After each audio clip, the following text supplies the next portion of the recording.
감사합니다. 고맙습니다. 자, 오늘 4강 시작할게요. 자, 저와 함께 사주 공부를 하기 위해서 우리가 알아야 할 내용에 대해서 제가 일단은 사주를 처음 접하시는 분이나 또는 사주를 좀 공부를 하셨는데 아직 좀 개념을 좀 더 잡고 싶은 분들을 위한 지금 강의를 진행을 하고 있습니다. 오늘 네 번째 시간입니다. 자, 오늘은 4강 사주 공부의 13가지 법칙. 제가 오늘 강의 준비를 하다가 갑자기 머릿속에서 막 이 내용이 확 튀어나와가지고 오늘 이 내용을 꼭 강의를 해야겠다. 그 다음에 다음 주 본강의 들어가면은 아주 도움이 되겠구나. 그래서 제가 했던 여러 가지 중구난방적 얘기들을 좀 하나로 모아가지고 사주 공부 13가지 법칙이라고 해서 13가지를 좀 말씀을 드릴게요. 자, 제가 자주 했던 얘기들은 빠르게 패스할게요. 자, 첫 번째. 사주 8글자는 나의 인생 체험 미션이다. 제가 1강에서 아주 그냥 노래를 부른 내용이죠. 노래를 부른 내용이에요. 자, 예언서가 아니고 계획서라고 얘기를 했습니다. 예언서는 정해져 있는 미래에 대해서 말을 하는 거고, 계획서는 내가 이렇게 살아보려고 플랜을 짜가지고 온 거야. 근데 계획서는 어떤 성질이 있냐면 마치 이런 거죠. 우리가 미국 여행을 한 달 가기로 결정을 했어. 그래서 미국 여행 가서 뭐를 해야 될지를 이렇게 어느 정도 정하고, 그래서 미리 미국 가서 해야 될 일이 있지만 미국 가기 전에 해놔야 되는 일들이 있어. 호텔 예약하고 항공권 예약하고 박물관 예약하고 비즈니스 파트너하고 시간 약속 예약하고 가이드 예약하고 반드시 무슨 호텔은 몇 시까지 할 수 있도록 이것저것 준비를 해놔야 돼. 미리 거기다 돈도 쏴놔야 하고. 이렇게 준비를 해놓고 미국에 가서 그 계획의 플랜에 맞게 움직이면 대체로 때 되면 착착착 움직입니다. 때 되면 먹을 게 생기고 가이드가 생기고 나타나는 사람들이 나타나고 이벤트가 생기고 그랜드 캐년을 가고 비즈니스 파트너를 만나고 이런 일들이 크게 계획에서 벗어나지만 않으면은 나타나. 그런데 계획은 그렇게 다 세워서 미국 가기 전에 준비를 해놨는데 미국에 탁 가서는 나는 누구? 여긴 어디? 하더니 그 플랜과 계획에서 완전히 어긋나는 일을 하게 되잖아요. 그러면 그때서부터 되는 일이 한 개도 없습니다. 이제 그렇게 되면 먹을 것도 없고 잠잘 것도 없고 사람도 못 만나고 가이드도 못 만나고 기차표도 더 어긋나고 항공권도 다 어긋나고 식당에 가도 문이 잠겨 있고 누구를 만나러 갔는데 안 나타나고 왜? 내가 너무 계획에서 어긋나 버리니까. 그러면은 마치 그 계획에 어느 정도 다시 플랜에 맞춰서 돌아와야지 그때부터 내가 세운 인생 계획에 맞춰서 가요. 그래서 이 계획서는 계획에서 많이 벗어나게 되면 되는 일이 하나도 없고 그 계획에 근접하게 되면은 일이 순조롭게 풀린다. 그러니까 우리가 어떤 사전 계획을 짜가지고 왔는가를 좀 아는 것이 필요하죠. 자, 다음. 사주는 잘하거나 못하는 것을 말하는 것이 아니라 우리가 경험하고 체험해야 할 것들을 알려준다예요. 사주에 많은 글자들은 잘하는 건가? 그러면 사주에 없는 글자는 못하는 거야? 그러면 사주에 많으니까 오히려 또 못하는 건가? 그런 게 아니에요. 못하거나 잘하는 걸 말해주는 게 아니라 너가 해야 될 것, 내가 해야 될 것을 얘기하고 있는 겁니다. 가령 사주에 해야 될 것이 5개가 중복되어 있는데 내가 그걸 못하면은 무슨 일이 있어도 그걸 해야 되는 거야. 사주에 많은 글자를 활용해야 되는 겁니다. 활용을 못하면 내가 좀 미션 난이도를 높게 짜가지고 온 거야. 왜? 이번 직업에서 좀 많이 성장하려고. 이건 마치 특목고에 갈 실력이 안 되는 애가 억지로 무리를 해가지고 턱걸이로 특목고에 들어간 거와 같은 거예요. 그러면은 그 전까지 인문계 중학교에서는 중간 정도 성적이었는데 특목고에 갔더니 막 뒤에서 빌빌대. 막 영어로 수업하는데 막 안 들려. 이거 내가 지옥에 떨어진 거예요? 잘못된 거예요?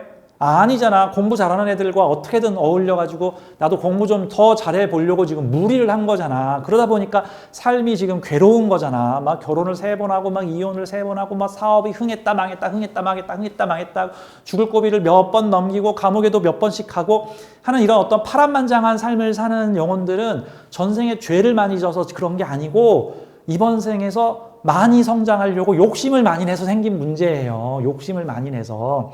자, 그러니까 그걸 이렇게 보자. 우리가 특목고 간 학생들 보고 너 전생에 죄를 져서 고생하는구나 이렇게 얘기 안 하잖아. 특목고나 서울대에 간 아이들을 보면 야, 너 대단하다. 그 힘든 학교를. 야, 그 학교 들어가기 힘들고 수업도 엄청 빡세다던데 너 어떻게 그거를 했니? 마치 어떤 남자들은 군대 가기 싫어서 회피를 하지만 어떤 남자들은 어차피 갈 군대 나는 해병대를 갈 거야. 공수특전대를 갈 거야. 나는 장교로 갈 거야. 차라리 육군사관학교를 가서 별이 될 거야. 이런 식으로 해서 나는 평범한 군인이 아니라 해병대에 가가지고 아무나 못 가는 곳이니 내가 간다 해가지고 도전과 모험을 할 거야 라고 해서 모험심 가득한 영혼들이 자신의 운명 계획서를 아주 어드벤처하게 짜가지고 옵니다. 일부러 부모는 흙수저, 가정환경은 엉망진창, 집안은 엄청 가난해, 아버지가 진 빚 내가 성인 돼서 갚아야 될 일 생겨, 만나는 사람들마다 다 흉악한 사람들이 많어. 이런 것들을 개척해 보려고 영혼들이 일종의 좀 무리를 하는 영혼들도 있다. 이런 측면으로 봐야 되는 거죠. 사실 그런 영혼들을 보면 격려를 해줘야 되고 힘드시겠습니다. 힘내십시오. 해야 되는 거지. 네 사주가 나빠서 그래. 해가지고 품평을 하면 안 되는 거다. 이렇게 봐야 되는 거예요. 자, 요거 두 번째 법칙. 사주에 반복되거나 많은 글자는 나쁘거나 좋은 것이 아니라 강조하는 거예요. 좋게 만들어야 되는 거야.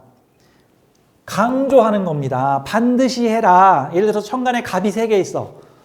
천간에 갑이 갑 이렇게 있으면 갑이 귀신이거나 나쁜 게 아니라 반드시 갑의 미션을 수행하라. 그럼 갑의 미션이 뭐야? 뚫고 올라와서 무언가를 성취시켜 보는 것, 무에서 유를 만들어내는 것, 무언가를 한번 펼쳐보는 것, 잘하고 기르는 것, 이것들을 희망을 키워서 무언가 꽃피게 만들어내는 시도를 하는 것. 이게 3개나 써 있으면 딱 3개 하라는 거야? 아니야. 30개 하고 300개 하고 3000개 하고. 나 이 분야에선 최초로 해보고 싶어. 나 이 부분 처음으로 해볼래. 좋아. 부딪히더라도 깨지더라도 나 이 부분 내가 한번 처음으로 한번 해보고 싶어. 자, 이 분야의 학설 내가 처음 주장을 해볼 거야. 자, 이 업종 내가 한번 처음 시작을 해볼게. 자, 이거 아직 검증은 되지 않았지만 원래 검증된 게 금이고요. 검증 안 됐지만 미래의 희망이 가득한 게 목이에요. 그 목이라는 거를 내가 펼쳐볼 거야 라는 어떤 영혼의 의도를 가지고 내 사주에 그런 글자를 써놓은 것이 갑이 귀신이 아니다. 이런 관점으로 봐야 되는 거예요. 다음, 사주 공부의 13가지 법칙 3번째. 이거 중요합니다. 사주에 없는 것은 못하는 것인가? 많은 사람들이 사주는 우리를 구성하는 일종의 우리를 구성하는 어떤 완벽한 조건으로 봐서 뭐가 빠진 게 있으면 내가 그 성분이 없었구나, 못하는구나. 가 아니에요. 사주에 없는 것은 못하는 것이 아니라 주요 미션에 안 들어있는 거예요. 주요 미션에 안 들어있는 거. 그러면 사주 8글자에 없는 거는 네 알아서 해라예요. 즉 자율이다. 네 못한다가 아니라 사주에 인성이 없으면 머리가 나쁘고 생각이 짧고 뭐 참을성이 없고 그런 게 아니라 인성이 나타내는 이번 지구별 체험의 끊임없는 성장과 수용의 과정이 이번 네 미션에는 안 들어있다라는 거예요. 대신 다른 게 있겠지, 다른 게. 그러니까 나의 요구사항에 사주를 맞추지 마세요. 나는 이게 좀 많았으면 좋겠는데 왜 사주에는 이게 없어요? 이러지 말고 내 사주에는 나의 높은 영혼이 내가 태어나기 전에 내가 거의 신의 단계에 있었던 나의 의식이 이번 지구별의 커스텀 맞춤으로 나의 성장과 발전과 체험을 위해서 이러한 것들을 중점적으로 해보라고 8가지 과제와 미션을 가지고 왔구나 라고 봐야 되는 거야. 근데 생각을 해보자고. 어떤 사람이 특정 분야를 마스터했어. 이미 그 분야는 이제 더 이상 안 배워도 돼. 그러면 주요 미션에 안 넣어놓는다고.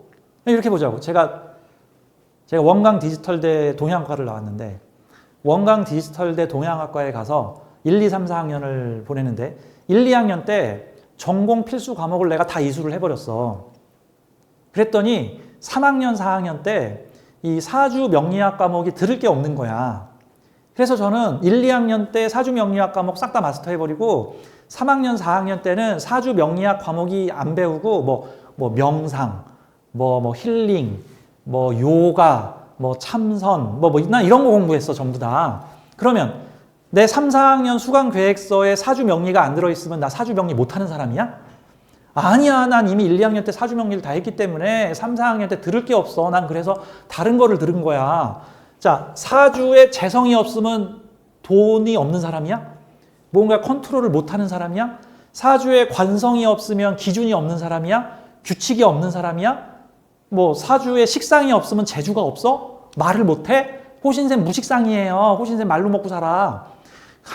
내 사주에 식상이 없다는 것은 굳이 식상을 단련하기 위해 인생 주요 미션을 걸어서 식상을 반복 단련하고 연습할 필요가 없다고 써 있는 것이지, 너는 말을 못해, 너는 재주가 없어, 너는 그냥 무식상이니까 그냥 재주 없이 재미없게 살아, 뭐 이런 게 아니라고. 그러니까 사주에 없는 것을 못하는 것이나 할 수 없는 것으로 보는 경향이 있는데, 이거 제가 중요하게 다시 얘기합니다. 사주에 없는 것은 못하는 것이 아니에요. 주요 미션에 안 들어있는 겁니다. 어떤 사람이 헬스클럽을 안 다닌다고 해서 운동을 못하는 사람이 아니에요. 그 사람이 이미 운동을 잘하기 때문에 굳이 헬스클럽을 안 다닐 수도 있는 거고, 어떤 사람이 영어학원을 안 다닌다고 해서 영어를 못하는 사람이 아니야. 영어를 잘하니까 굳이 영어를 배울 필요가 없을 가능성도 있는 거예요. 사주에 비겁이 없는 것은 나를 돕거나 함께할 사람이 없는 게 아닙니다. 굳이 이번 삶에서는 사람과의 관계 미션이 중요 8개 미션에 안 들어있다는 것일 뿐이에요. 그게 뭐 9번째 들어있을 수도 있고 10번째 들어있을 수도 있고 11번째 들어있을 수도 있는 거야. 그러니까 우리는 사주를 어설프게 배워서 이 사주에는 식상이 없으니 넌 재주가 없어, 이 사주에 관성이 없으니 너는 직장이 못 들어가, 너는 결혼을 못해, 이 사주에 재성이 없으니 너는 돈이 없어, 평생 궁핍하게 살 거야, 이런 식으로 예단하지 마십시오. 망하는 지름길이고, 이런 식의 저차원적인 논리로 인해서 사주 명리학이 공식 메이저 학문으로 가지를 못하고 계속 음지에서 눌리고 놀림을 받는 상황들이 벌어진단 말입니다. 자, 우리는 사주를 보고 없는 글자는 못하는 거다, 안 하는 거다, 할 수 없다, 나는 그런 능력 자체가 없다, 나는 망했다, 이렇게 생각하시면 안 된다예요. 초월했을 가능성도 있다 봐야 되는 겁니다. 제가 무식상 명리가죠. 제 첫 번째 스승님이 서구당 사부님이신데, 제 두 번째 스승님이 백민 교수님이세요. 제 대학원 석사 때 저를 지도해 주신 논문 지도 교수 선생님이자 제 은사님이십니다. 근데 이 백민 교수님은 한국의 명리학계를 제도화시키고 대학에서 강의가 열리게끔 하고 국제대회와 연결시키고 국제적 교류를 통해서 한국의 명리학의 근대화와 선진화에 지대한 노력을 하셨어요. 정말 그분의 공은 대단하다고 생각을 해. 근데 참고로 백민 교수님의 사주에도요, 식상이 없습니다.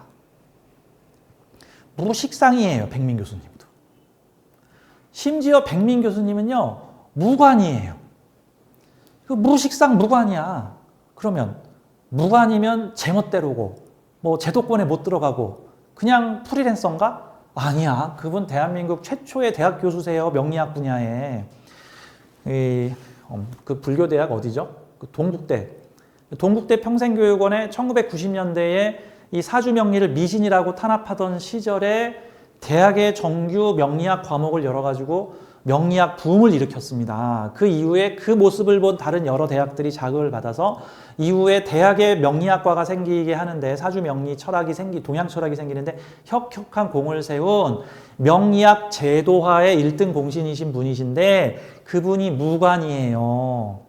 게다가 그분의 언변과 분위기 띄우는 능력은 정말 신의 경지입니다. 신의 경지인데 지금 나이가 70이 넘으셨는데도 그 열기가 가득하신데 무식상이에요. 그럼 무식상은 재주 없고 무관은 그냥 뭐 직장생활 못하고 명예와 권위가 없는 겁니까?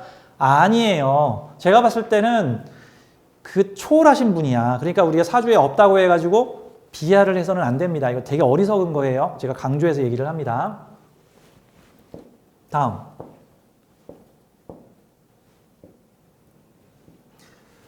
네 번째. 오행이 균형을 이룬 사주는 백화점 사주나 잡화점 사주에 비유할 수 있습니다. 다섯 번째. 오행이 편중된 사주는 전문점 사주에 비유할 수 있습니다. 어느 것이 좋거나 나쁜 것이 아니라 편중된 사주는 그 편중된 오행을 집중적으로 내 것으로 만들어서 그 기운을 잘 쓰게 되면 만사형통인 거고, 마치 이거는 수학 전문학교에 가서 수학을 잘했더니 만사형통인 거야. 그러면 수학 전문학교에 갔는데 수학을 못하면 어떻게 돼요? 만사 꼬이는 거야. 그게 학교 잘못이에요? 수학 못하는 내 잘못이지? 근데 수학 잘하고 싶어서 갔겠지, 수학 전문 학교를. 이 영혼이 특정 오행을 집중 마스터하고 싶어서 싫든 좋든 하게 하려고 내 사주에다가 특정 오행을 잔뜩 넣어놨겠지. 이거 꼭 해라. 네가 싫든 좋든 하게 될 것이다. 코 꿰어서 질질 끌려가든지 네가 좋아서 신나서 하든지 그건 네 학이 달렸다. 라고 돼 있는 거지. 영어 전문학교에 가서 영어를 잘하면 만사형통이고 수학 전문학교에 가서 수학을 잘하게 되면 만사형통인 거야. 그런데 수학 전문학교에 가서 수학을 못하면은 이게 백약이 무효인 겁니다. 그럼 내 사주에 쓸 수 있는 글자가 없잖아. 그러면 사주에 비겁이 5개인데 비겁을 활용하지 못하면 정말 내 사주 왼수가 된 거야. 그 비겁은.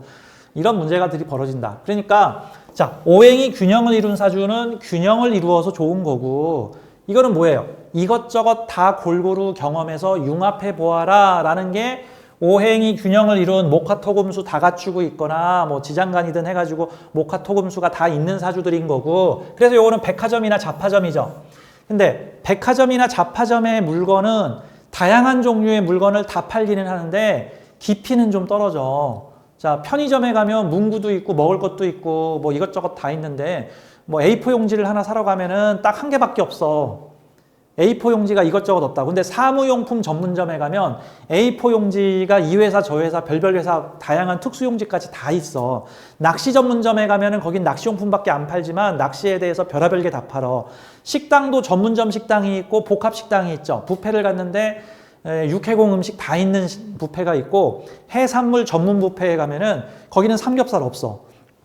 해산물 특화된 곳이라고. 그러니까 내 사주가 백화점 사주구나. 나에게 적용되는 운명규칙이 특정 오행을 집중적으로 파라고 돼 있구나. 그러면 전문점 사주고, 세상 모든 오행의 기운을 골고루 다루어 보라 라고 돼 있구나. 그러면 백화점 사주나 잡화점 사주구나. 그럼 그 특징에 맞춰서 움직여주면 되는 거죠. 그러니까 우리는 오행을 골고루 갖춘 사주를 이제 명리학에서는 오행구족이라 그러는데, 오행구족은 좋고 편중된 건 나쁘고 이렇게 보지 말자. 각자의 장단점이 있구나. 그러면 내 사주가 어떤 환경에서 잘 쓰일 수 있는가? 그런 거를 좀 봐야 되는 거예요.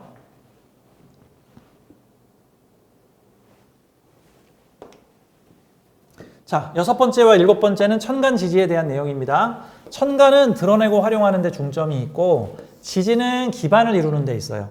좀 재밌는 표현을 하자면 재성이 지지에 있으면 옷가게를 운영하는 거고요. 재성이 천간에 있으면 옷을 잘 파는 거예요. 근데 재성이 천간에만 있고 지지에 없으면 옷은 잘 파는데 옷가게가 없는 거고요. 재성이 지지에만 있고 천간에 없으면 옷가게는 가지고 있는데 옷을 잘 못 파는 거예요. 천간에도 있고 지지에도 있으면 옷가게도 가지고 있고 옷도 잘 팔고. 근데 예를 들어서 지지 재성이 먼저 나오고 천간 재성이 나중에 나오면 먼저 옷가게를 가지고 운영을 해봤는데 잘 팔지 못하다가 우여곡절을 거쳐 잘 팔게 되었다가 되는 거고, 반대로 천간 재성이 먼저 나오고 지지 재성이 나중에 있으면은 옷가게는 없지만 옷을 잘 파는 사람이었는데 나중에 소원을 이루어 내 옷가게를 가지게 되었다. 같은 거예요. 자, 지지의 재성은 염전을 가지고 있는 거고 천간 재성은 소금 경영을 잘하는 거야. 그래서 지지 재성을 가진 사람이 천간 재성 가진 사람을 만나면 내가 재물의 기반은 가지고 있는데 이거 운영 컨트롤이나 활용은 잘 못해. 그러면은 지지의 재성은 없지만 천간의 재성을 잘 가진 사람들이 누구죠? 대체로 전문 경영인들이죠. 대체로 금수저가 아니라 사원으로 시작해가지고 경영을 잘하지만 내가 무슨 뭐 10억, 100억 그런 게 없어가지고 나는 주로 남의 재성을 경영, 운영해주는 사람이야. 그러면 천간 재성과 지지 재성은 그런 식으로 균형을 맞출 수도 있겠죠.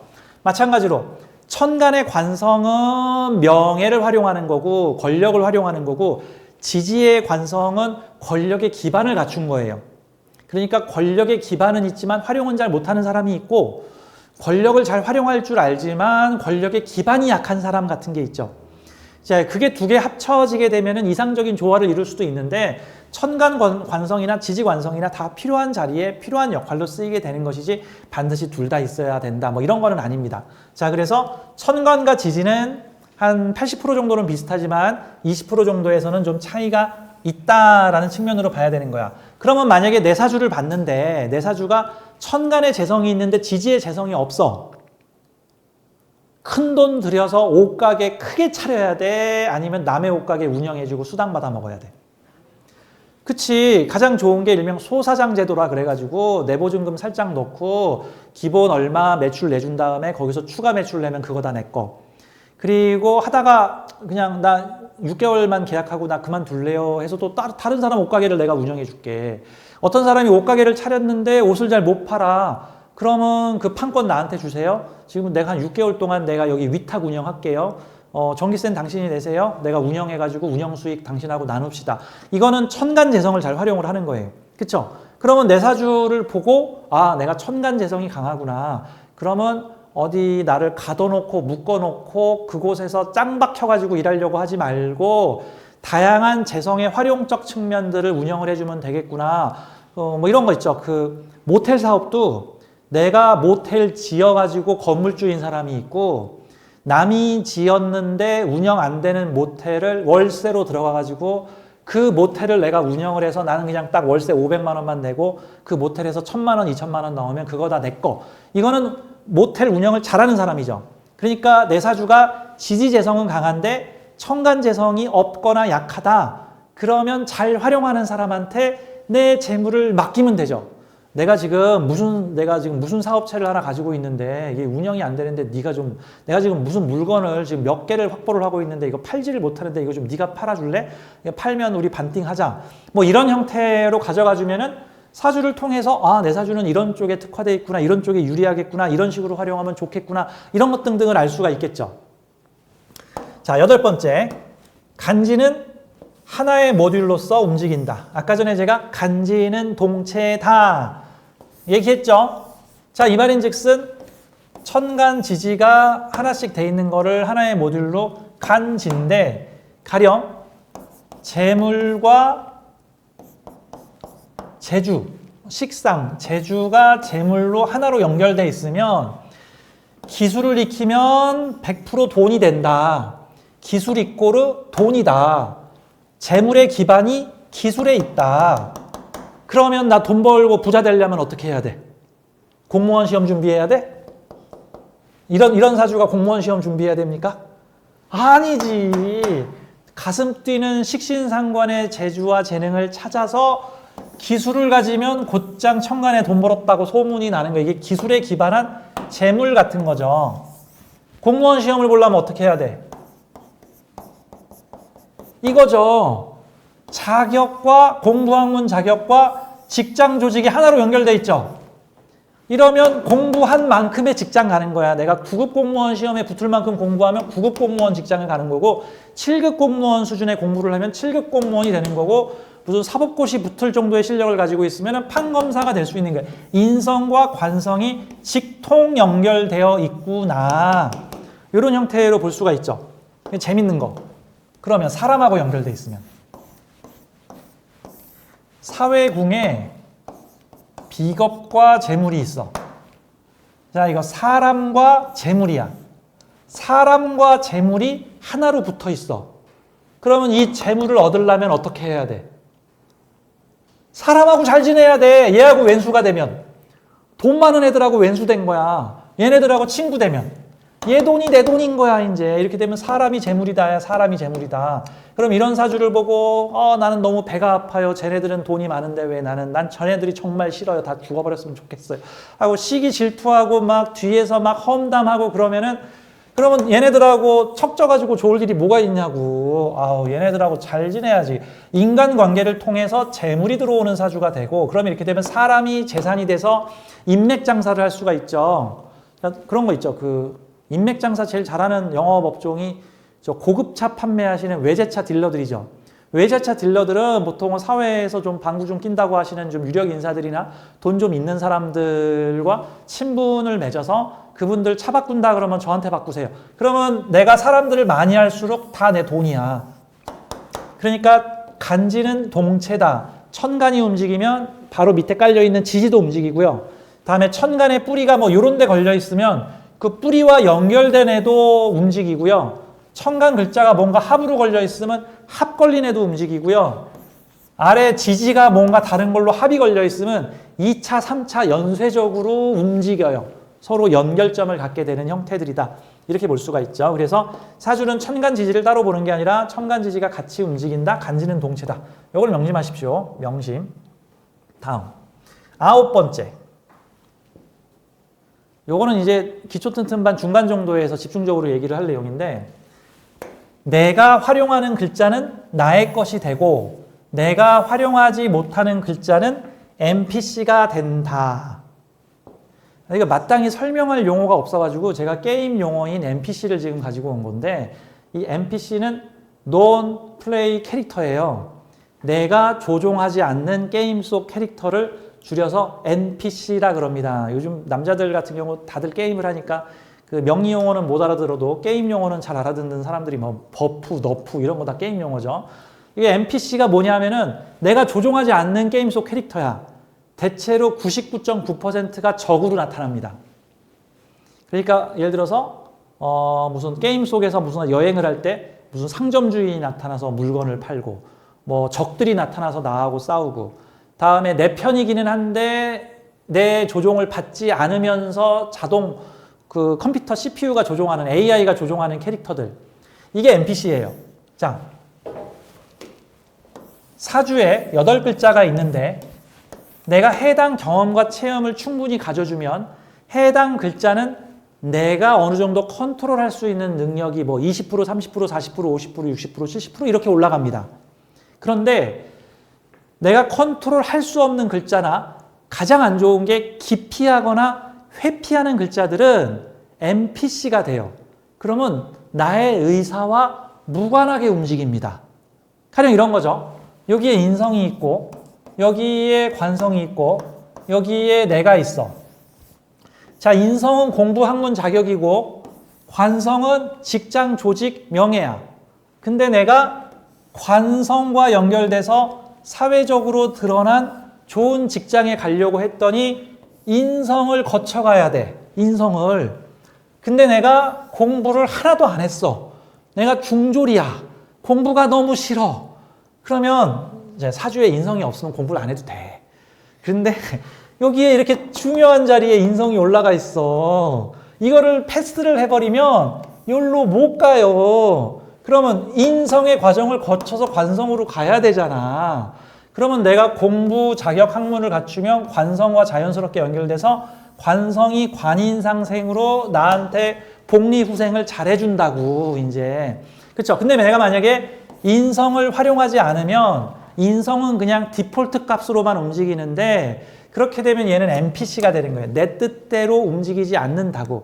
나라에서 가끔 그래도 인성이라는 애가 기본적으로 뭐 이것도 챙겨주고 저것도 챙겨주고 뭐 공짜도 챙겨주고 할 텐데, 근데 이게 내가 원하는 적시적소에 잘 안 움직여요. 그래서 이 인성은 내 것이 아닌 남의 것이 돼. 그러면 인성은 일종의 식상의 인허가권인데, 만약에 이런 사주가 있다 그러면 조직의 오다를 받아서 기술을 제공하는 사람이라는 구조가 되는 건데, 중장년이 됐을 때. 그래서 시주가 시주를 내가 활용하게 되면 내가 조직의 인가나 허가를 받아 기술을 제공하는 사람인데, 이 인성이 내 거면 내가 얼마든지 원하는 대로 오다를 내가 스스로 내가지고 조직의 기술을 제공할 수 있고, 인성이 내 것이 아니면 이 회사에서 나한테 의뢰를 할 때까지 난 그냥 이렇게 목 놓고 기다려야 돼. 아, 저한테 일 좀 주세요. 저 컴퓨터 잘 고쳐요. 이번에 새로운 컴퓨터 기사 업체 뽑으신다면서 저희 업체를 좀 위탁업체로 지정해 주세요. 근데 인성이 내 게 아니잖아. 그러면 주도권이 나한테 없어. 즉, 사주에 내가 체험하고 경험하지 않고 회피한 글자들은 NPC가 돼. 보통은 NPC가 됐을 때 가장 무서운 애들이 누구냐면 편관, 정관하고, 특히 편관. 그다음에 겁재예요, 겁재. 자, 겁재가 잘못 준동을 하면 내 재물을 싹 다 가져가죠.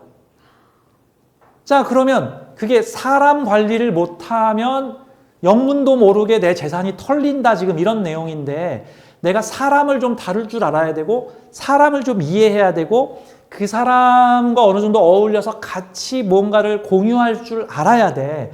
사람 다루는 능력이 정말 어려운 능력이야. 명리학에서 내가 봤을 때 그 오행 10성 미션 중에서 가장 어려운 미션이 비겁 미션이에요. 비경겁제 미션. 일명 사람 공부 미션, 사람 다루기 미션, 사람과 공동 성취하기 미션. 이게 제일 어려워. 왜? 인격 성숙이 중간 이상 돼야지 이게 뭐 명함이라도 내밀지, 인격 성숙이 돼 있지 않은 상태에서는 사람과의 관계에서 100점 100패가 나와버린단 말이지. 왜? 인격이 성숙하려면 기본적으로 상대를 이해를 해야 돼. 근데 상대가 이해가 안 되니까 저거 다 나쁜 놈들이고, 저 공무원들 다 쓰레기고, 저 정치인들 다 쓰레기고, 저 사업가들 다 탈세범들이고, 이런 식으로 얘기를 하는데 내가 그 일을 겪어보지 않아서 생기는 문제들인 거죠. 자, 비겁 미션에서 내가 비겁들을 방치해버리면 또는 회피를 해버리면 내 사주의 비겁은 미쳐 날뛰고 나에게 우호적인 행동을 하지 않을 가능성이 높아요. 그러면 내가 재물이 좀 생겼다. 그럼 어머 너 재물 있구나. 내가 사기치고 가져가야겠다. 라고 하는 상황들이 벌어질 수가 있는 거죠. 그래서 사주에 비겁 미션이 걸려 있으면 공동 성취, 함께 분배, 뭐 함께 공유, 내 것도 좀 주고 상대 것도 받아오고 내가 잘하는 건 내가 하고 상대가 잘하는 건 상대가 잘해서 나는 물건을 팔 테니 너는 물건을 만드시오. 나는 떡을 썰 테니 너는 글을 읽으시오. 내가 인허가를 내줄 테니 너는 수수료를 주시오. 뭐 이런 형태로 내가 잘하는 거와 너가 잘하는 거를 서로 교환을 해야 된다. 사람과의 인맥관계를 통해서 이런 겁니다. 그래서 이것도 중요한 내용이에요. 사주 8글자에서 회피하거나 꽈락이 생기면 해당 과목은 NPC가 돼서 나의 통제를 벗어난답니다. 대법관 사주와 변호사 사주와 변호사 사무장 사주와 동네에서 법 좀 잘하는 백수형 사주가 똑같아요. 차이점이 있다면 인성을 얼마나 잘 썼느냐죠. 같이 법대에 가서 법률 공부를 했는데 변호사 시험에 합격하면 변호사인 거고 변호사 시험에 떨어지면 변호사 사무장입니다. 근데 변호사는 자신의 변호사 면허 자격 인성을 통해서 얼마든지 법률적 행동을 스스로의 판단에 의해서 할 수가 있는데 그 변호사 밑에서 일하는 사무장이나 실장들은 조수들은 그 변호사 자격증이 없기 때문에 변호사의 위임을 받아서 해요. 자, 세무사 사무실에도 보통은 세무사 1명에 일 도와주는 직원 2~3명 정도가 있는데 자, 약국에도 약사 1명에 그거 도와주는 약사 면허 없는 사람들이 있는데 약사 면허가 없는 사람들은 자기 스스로 약을 못 만집니다. 반드시 위임을 받아서 약사가 하라는 것만 해야 돼. 자, 변호사 자격을 못 딴 사람은 변호사 자격을 위임받아서 변호사가 하라는 것만 해야 돼. 그걸 무단으로 했다가는 큰 문제가 생기죠. 즉, 허가권과 승인권이 나한테 없어. 누군가의 처분을 기다려야 돼. 자격 가진 사람의 허락을 구해야만 나는 그 행동을 할 수가 있어. 그러니까 인성이 NPC가 돼버린 거야. 이제 그런 느낌으로 봐줘야 되는 거죠. 자, 10번째. 이거 아주 중요한 내용, 마르고 닳도록 하는 내용입니다. 사주를 품평하지 마라. 품평은 나하고 좀 레벨이 비슷하거나 나하고 레벨이 좀 아래거나 하는 거를 품평하는 거예요. 내가 지금 음악계의 대부야. 그래서 지금 새롭게 음악을 하는 애들이 지금 와서 내 앞에서 오디션을 보고 있어. 그걸 보고 너 합격, 너 불합격. 야, 그걸 노래라고 부르냐? 야, 너는 목소리 좀 더 내. 넌 이게 부족해, 넌 요게 부족해. 넌 이게 필요하구나. 이렇게 품평할 수 있겠죠. 너는 A등급, 너는 B등급, 넌 C등급. 나랑 비슷하거나 내 아래 단계의 사람을 품평할 수 있는 거예요. 근데 이 세계에 신이 있다면 그게 시스템이든 어떤 형태를 갖춘 존재든 자, 우리의 운명은 우리의 의식이 만든 게 아니라 우리의 의식보다 훨씬 고차원적인 의식이 만들어낸 거예요. 내가 지구별에 와서 인간의 육체 속에 들어오기 전에 나의 높은 상위의식이 이번 인간 체험은 주로 이러이러한 경험을 통해서 나를 성장시켜야 되겠구나 해가지고 짜가지고 온 거야. 자, 품평이라는 거는 나의 아랫레벨을 평가하는 것이지 나의 윗레벨을, 그것도 까마득히 윗레벨은 품평의 대상이 아닙니다. 존경의 대상이에요.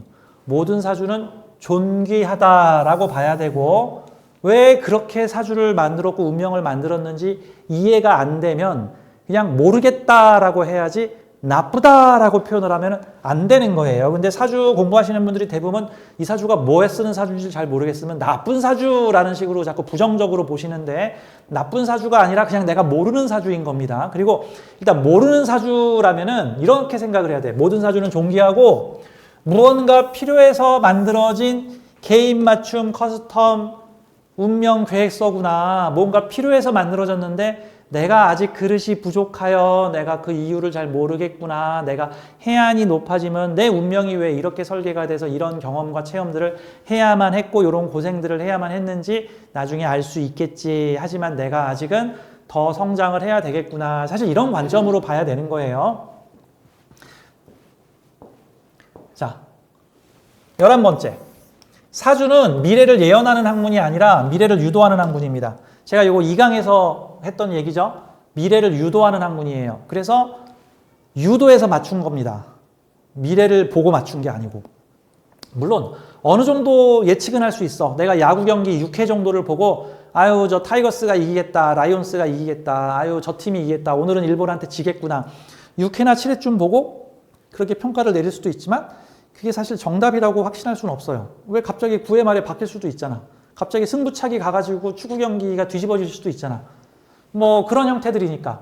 근데 얘는 유도해서 맞추는 거예요. 유도해서. 전에도 얘기했지만 가장 무서운 피해야 될 사람이 누구예요? 잘 맞추는데 재수 없는 소리 하는 명리가. 가장 안 좋은 명리가. 가장 피해야 돼. 절대 1km 이내 반경에 가지 마세요. 그 사람의 중력권에 걸리면 그 사람은 사주를 잘 맞춘다는 뜻은 타인의 운명 조종 능력이 뛰어나다는 거예요. 그쵸? 근데 안 좋은 소리를 해댄다는 것은 인격이 떨어진다는 소리야. 이게 맞아요. 이게 경고를 위해서 너 이렇게 내 말 안 들으면 너 그때 잘못해. 그러니까 반드시 이래야 돼. 뭐 이런 용도라면 모르겠는데 아, 볼 것도 없어. 네 팔자 개팔자야. 아, 네 남편 바람나. 아유, 넌 네 자식 복도 없어. 아유, 그냥 꿈 깨. 아유, 너는 어차피 해도 안 돼. 넌 어차피 돈복 없어. 그냥 그거나 하고 살아. 네가 뭘 그런 걸 한다 그래. 네까짓 게. 이런 식으로 만약에 이게 악의적 저주를 퍼붓는다면은 애석하게도 이거는 사람의 운명 조종 능력을 가진 악마입니다. 내가 좀 말이 심해서 죄송한데 자, 그러니까 누굴 만나야 돼요? 운명 조종 능력이 뛰어난데 좋은 얘기하는 사람. 최고죠. 아니, 적어도 독성은 없어. 근데 이제 그러니까 1순위가 운명 조종 능력이 뛰어난데 잘 되라는 얘기하는 사람. 2순위가 운명 조종 능력은 떨어지는데 잘 되라고 하는 사람. 3순위가 저기 못된 말 하는데 운명 조종 능력이 없는 사람. 가장 피해야 되는 사람이 운명 조종 능력이 뛰어난데 안 되라는 소리 하는 사람. 근데 우리가 명리를 공부를 해서 남의 운명에 개입을 하게 될 때, 운명 조종을 하게 될 때 사실 빨리 운명을 조종하는 방법은요. 안 좋다, 나쁜 얘기하면은요. 효과가 3배에서 4배입니다. 같은 힘으로 운명 조종 능력이 3배에서 4배 더 나와요. 근데 보통은 그런 말을 하는 명리가는 아주 끝이 안 좋죠. 끝이 비참한 경우가 많습니다. 구업을 너무 많이 쌓으면. 근데 이제 더 안타까운 건 자기가 지금 무슨 말을 하는지도 모르고 지금 나는 너를 위해서 경고하는 거야 라는 말로. 이건 어리석은 거예요. 이게 자기도 망치고 상대도 망치는 형태입니다. 자, 우리는 사주 명리를 통해서 자, 미래가 하나로 정해져 있지 않고 미래의 가능성이 여러 개가 있어요. 예를 들어서 이런 식이에요. 병원에 갔는데 의사가 진단을 해보더니 지금 당신 지금 폐암 2기네. 어떡하냐? 당신은 수명 한 1년 정도밖에 안 남은 것 같아. 이거는 그 의사가 잘 맞춘 거예요. 그러면 그걸로 끝납니까? 그럼 이제 그러면 저 1년 있다 죽어요? 응, 너 죽어. 이러면 잘 맞추는 거죠. 잘 맞추는 의사야. 근데 중요한 건 잘 맞추는 의사가 아니잖아. 그 1년 수명을 뭐 어떻게 3년으로 늘려주든지 10년으로 늘려주든지 어떻게 좀 열심히 노력해가지고 좀 암을 치유를 해주든지 해야 될 거 아니야. 자, 그 사람의 미래에는 암으로 1년 후에 죽을 가능성이 한 70% 정도 된 거지. 근데 빨리 지금이라도 방사선 치료합시다. 담배 끊으시고 운동 좀 하시고 심폐 명상도 좀 하시고 지금 과로하고 있는 직장일도 좀 줄이시고 상대에 대해서 독한 마음도 좀 내려놓으시고 나와 함께 노력을 하면 현재 당신의 생존 확률이 30%인데 이 생존 확률을 40%, 50%로 늘릴 수 있어요. 만약에 당신이 노력을 해서 이걸 50% 이상 늘리면 당신은 앞으로 20년, 30년을 더 살 수 있습니다. 라는 방향을 제시해서 그 사람을 성장시키는 미래로 이끌어주는 거죠. 긍정적인 미래, 바람직한 미래로 이끌어줘야 되는 거예요. 그러니까 우리 앞에 온 내담자는 미래가 하나가 아니야. 미래가 1번 미래, 2번 미래, 3번 미래, 4번 미래, 5번 미래가 있다. 뭐 이렇게 가정을 하면 예를 들어서 1번 미래의 확률이 대충 30%고 2번 미래의 확률이 20%고 3번 미래는 5%고 4번 미래는 1%고 뭐 5번 미래는 한 6%야. 지금 이렇게만 보자면 잘 맞추는 명리가라면 뭘 얘기하면 돼? 1번 미래를 얘기하면 되겠죠. 근데 그 1번 미래가 지독하게 새드 엔딩이야. 막 가족이 파멸되는 미래야. 너무 안 좋아. 그럼 악담하고 끝내야 돼요. 그러면 그 5개의 미래 중에 긍정적인 미래나 바람직한 미래가 있는지를 좀 찾아봐야겠지. 근데 보니까 현재 시점에서 이 사람의 살아온 모습을 보니 이 긍정적이거나 바람직한 미래로 바뀌려면 많은 변화와 에너지를 써야 돼. 그렇더라도 우리는 보니까 이거 1번 미래로 가면 큰일이다. 이거 3번 미래로 가야지 이 사람한테도 좋고 이 사람이 바라는 거고 이 사람 가족들한테도 좋은 거 아니냐.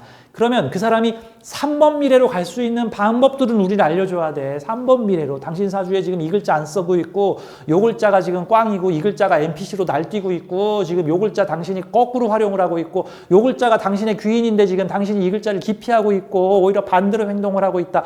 그래서 지금 당신의 확률상 현재 1번 미래가 가장 유력한데 현재 1번 미래로 가면 미래가 이런 식으로 흘러갈 것이고 각각의 운은 이렇게 작동을 할 것이다. 그거를 피하려면은 내가 말하는 3번 미래로 가야 한다. 3번 미래로 가려면 지금 이런 행동을 해야 되고 요런 것들을 해주고 지금 늦더라도 빨리 이거를 하시고 요거를 하시고 요런 방식으로 당신의 삶을 바꿔라. 그리고 나서 1년 후에 다시 와서 한번 확인해 보자. 그러면 미래가 바뀌어 있는 거를 내가 확인해 드리겠다. 사실 우리는 그래서 그 사람의 여러 개의 미래 중에서 바람직하고 가능성 있는 미래를 만들어주는 거예요. 물론 거기까지는 너무 힘들고 그냥 나 잘 맞추기나 할래요. 잘 맞추는 제일 좋은 방법은 악담을 신나게 하면은 악담은 잘 들어맞습니다. 제가 어떤 교훈을 얻었냐면 제 손님 중에 1년에 한 번씩 신년 운세를 보시는 여성분이 계세요. 제가 1년에 2번 보겠다 그러면 안 해. 1년에 한 번 보라 그래. 왜냐면 사주에 너무 중독돼도 곤란하니까. 자, 그래서 매년 저한테 신수를 보시는 여성분이 있는데 어느 날 그분 상담을 딱 했는데 전화 상담을 하는데 그분이 이렇게 얘기를 하는 거예요. 전화를 받자마자 아이고 호신 선생님 너무 용하세요. 호신 선생님이 작년에 한 말이 다 맞았어요. 제가 무슨 말을 했는데요. 제가 원래 상담 끝나면 다 까먹거든요. 제가 무슨 말을 했는데 다 맞았어요. 그랬더니 호신쌤께서 작년에 제 얼굴 조심하라고 얘기하셨어요. 그런데 정말 제가 작년에 얼굴에 온갖 피부염이 돋아나가지고 제가 1년 동안 피부과 치료 받느라고 얼굴을 못 들고 다녔어요. 얼굴에 뭔가 반점들이 다 일어나가지고 난리가 났었습니다. 어떻게 호신쌤이 용하게 그걸 맞췄어요? 근데 나는 절대 그런 말을 한 적이 없고 그런 말을 할 사람도 아니거든. 이상하다. 내가 얼굴에 온갖 피부병과 두드러기가 날 거라는 얘기를 한 적이 없는데요. 그랬더니 이렇게 얘기하는 거예요. 아니 얼굴에 신경 좀 써라고 얘기하셨어요. 그 얘기 아니에요? 그래서 아니 얼굴에 신경 좀 써라는 말은 지금 댁이 지금 노처녀인데 지금 매년 결혼하고 싶다고 언제 결혼하냐고 그러길래 당신 사주가 결혼 못할 사주가 아닌데 당신이 너무 건어물녀처럼 얼굴에 신경을 안 쓰고 다니니까 내가 덕담으로 좀 화장 좀 하고 꾸미고 좀 다니라는 말로 얼굴에 신경 좀 쓰세요 라는 말을 내가 했는데 뭔가 걱정, 근심을 주의하며 살아야 된다는 사고방식에 사로잡힌 그 여성분께서는 이거를 꾸미고 화장하라는 소리로 안 듣고 너 얼굴에 잘못될 일이 있으니 조심하라는 소리로 알아들은 거야. 그런데 문제는 그렇게 알아듣고 나더니 그해 얼굴에 온갖 두드러기가 올라와가지고 피부병 치료를 받으러 1년 동안 피부과를 다녔다는 겁니다. 지금 이게 문제는 뭐냐면 지금 그분이 저에게 유도를 당한 건데 본의 아니게 내 말을 곡해서 들은 거야. 그래서 이거 나도 잘못을 했구나.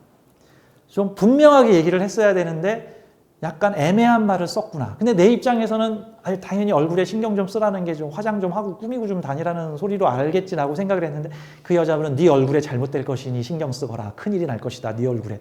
이거야. 지금 유도당한 거야. 지금 그분이 유도를 그래서 내가 이후에 말을 더욱 조심해서 특히 상대가 뭔가 피해의식이나 뭔가 잘못될 일에 두려움에 떨고 있는 사람은 내가 중의적인 표현을 써도 이거를 잘못될 것이다 라고 알아들어요. 중의적인 표현을 써도. 그러니까 확실하게 오해하지 않을 표현을 써야겠구나. 그래야 이 사람이 지금 내 말에 유도를 당하고 있는 사람이에요. 사실 나는 관념을 만들어내고 나는 관념 생산자고 내 고객들은 관념 소비자야. 그래서 나한테 신수를 본다는 건 1년 동안 나의 운을 모델링해 주세요 라는 표현인 거고 나는 최대한 그 사람의 사주와 운명에 맞춰서 그 해에 가장 최적화된 운명 모델링을 해주고 있는 건데 이거를 부정적으로 듣는 사람들 중에는 내가 중의적으로 표현한 것을 조심하라는 얘기로 알아들어가지고 정말 그 난리가 난단 말입니다.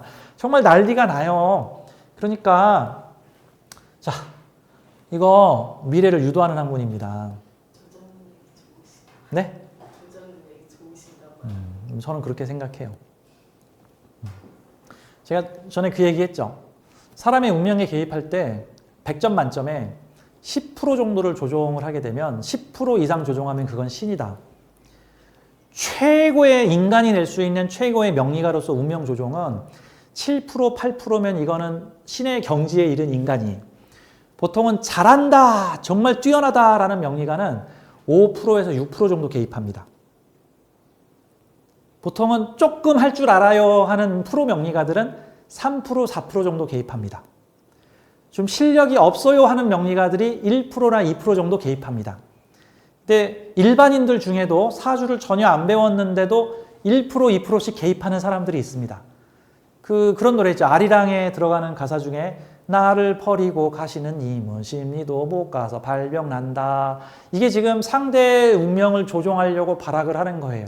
나를 사랑해놓고는 떠나서 딴 데를 간다고 너 나를 떠나면 어디 다치고 사고 날 줄 알아라 라고 지금 상대의 운명에 개입하는 관념을 집어넣은 거죠. 쇠뇌시키는 거죠. 그러면 정말 발병 날 확률이 그 사람이 1% 조종수를 가지고 있으면 1% 높아지고요.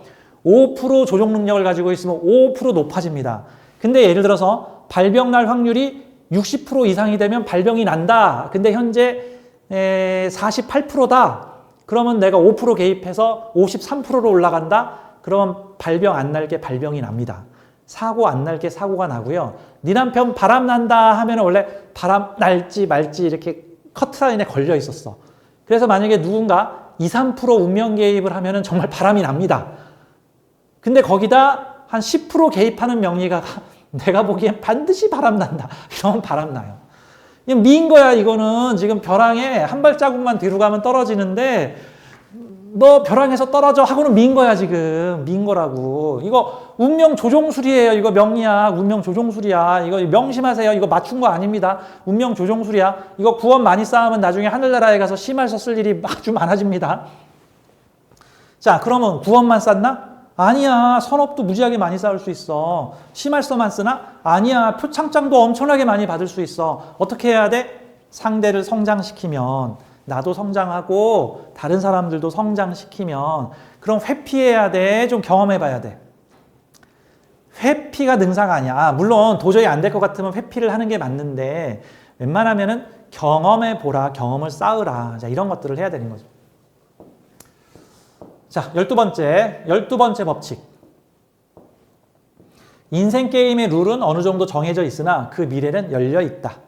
요거는 제가 첫 번째 강의에서 심도 있게 얘기한 내용이니까 자, 요렇게 딱 한 줄 정의만 하고 넘어갈게요.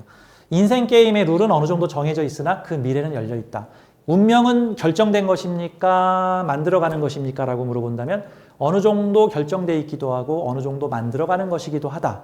근데 그것이 어떻게 구분되어 있냐면 우리의 운명에 작용하는 어떤 게임의 규칙이나 룰은 어느 정도 러프하게 정해져 있지만 그 게임의 결과는 우리가 하기 나름이다. 열려 있다 같은 거예요. 결국은 숙련도의 문제고 숙련도는 한 번에 생기는 게 아니니까 내가 어떤 분야의 능력이 좀 부족하다. 그래서 그런 문제만 만나면 내가 헤맨다 그러면 내가 이게 부족하구나. 이 부분을 성숙시켜야겠네. 이 부분들을 숙련시켜야겠네. 해야 되는 내용이다. 이렇게 봐야 되는 거예요. 자, 내가 축구 경기의 룰에 지배를 받으면은 공을 손으로 만지면 안 되는 거고, 농구 경기의 룰을 지배를 받으면 공을 발로 차면 안 되는구나. 발로 차면은 반칙을 얻는구나. 이런 것들을 좀 알아야 되는 거죠. 그럼 우리는 사주 공부를 통해서 개인마다 서로 다르게 설정되어 있는 인생 게임의 룰을 알려주는 거예요. 내 내담자들에게 또는 나에게 걸려있는 인생 게임의 룰을 찾아주는 겁니다. 그러면 우리는 우리의 미래를 좀 더 긍정적으로 만들어 나갈 수가 있는 거죠. 자, 마지막 13번째 법칙.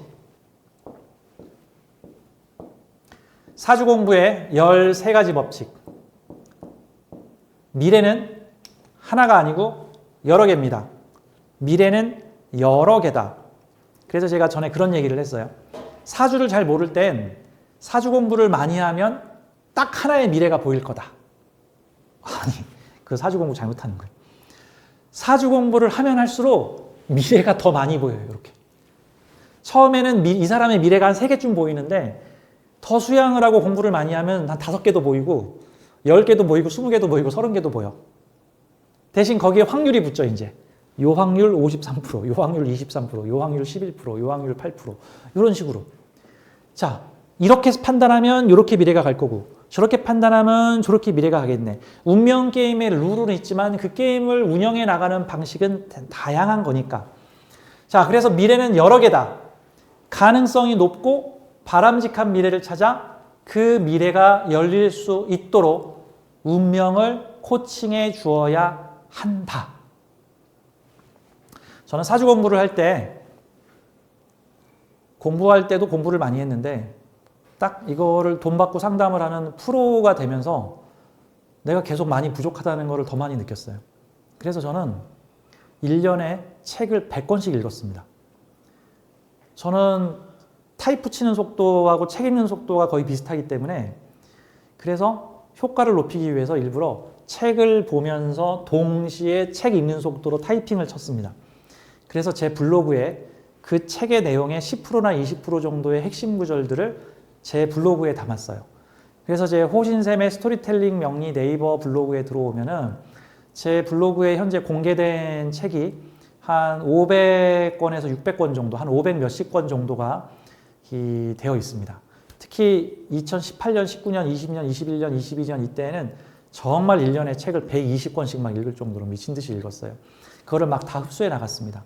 그러면서 세상을 보는 견문을 넓혔어요.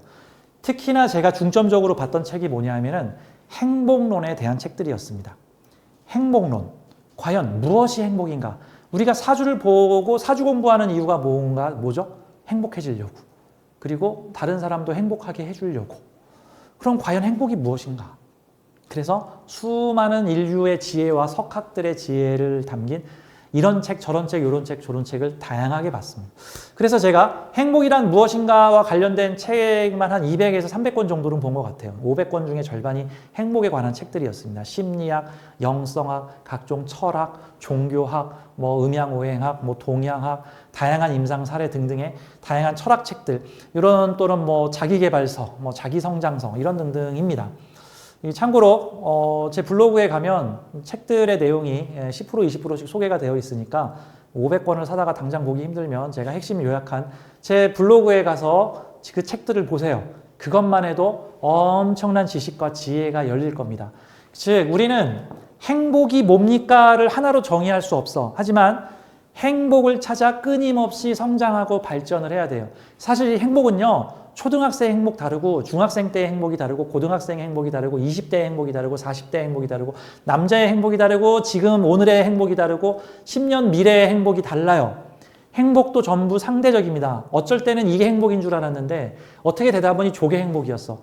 20대 때는 돈 많고 나한테 잘해주고 나 손에 물 안 묻히는 남자 만나는 게 행복인 줄 알았는데 막상 그런 남자 만나 30년 살아봤더니 어머 내가 이렇게 무능력해지고 이렇게 눌러앉아 버리더니 차라리 나쁜 남자 만나서 내가 생활력을 가지는 게 더 좋지 않았을까.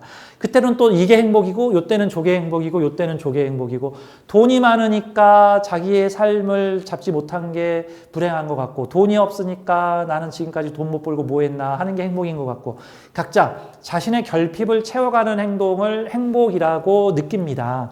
행복은 그래서 그 사람 수준에 따라 달라요. 그 사람이 처한 상황에 따라 다릅니다. 돈은 많이 버는데 10년 동안 쉬지 못한 사람은 쉬는 게 좋은 일인 거고 그러지 못한 반대의 사람들은 또 반대로 일하는 게 좋은 일인 거고 그런 거죠. 자, 아무튼 우리는 그 사람에게 가능성이 높고 바람직한 미래를 찾아야 되는데 그 사람에게 바람직한 것이라는 게 뭘까? 이거를 끊임없이 사유해야 돼. 그냥 내가 옳다고 여기는 게 무조건 옳으니까 너는 내가 해주는 대로 따라. 이것도 독재죠. 나한테는 그게 좋아 보일지 몰라도 그 사람한테는 그게 좋지 않을 수도 있잖아. 예를 들어서 명리가가 결혼 생활이 너무너무 불행하고 불우했어. 그래서 결혼 생활 5년 만에 이혼을 하고 결혼은 나쁜 거야. 절대 결혼해서는 안 돼. 라는 어떤 큰 후회와 생각을 가지게 됐어. 이후에 다른 사람들이 결혼하겠다고 찾아오면 결혼하지 마. 그 다음에 결혼을 해서 잘 살고 있는 사람한테 네 남편 바람나. 사람 믿지 마. 그래도 저한테 잘해주는데 다 뒷구멍에서 룸사롱에서 그 짓 하고 왔어. 이런 식으로 해서 온갖 저주의 말을 자기도 모르게 무의식적으로 쏟아부어. 왜? 내가 보기에는 결혼 안 하는 게 행복한 건데 왜 스스로 지옥에 빠져들고 있을까라고 생각하는 거니까. 소신은 있는데 지혜롭지가 않은 상황이 벌어지죠. 아무튼 우리는 내담자 또는 나의 바람직한 미래를 찾아서 그 미래의 가능성을 높여주는 운명 코칭, 운명 유도자가 돼야 합니다. 물론 맞추는 것도 필요하겠지만 책도 많이 보시고요. 공부도 많이 하시고 그래서 많은 선업을 쌓고 행복해지시기를 바라겠습니다. 자, 오늘 수업은 여기까지 할게요. 감사합니다. 고맙습니다.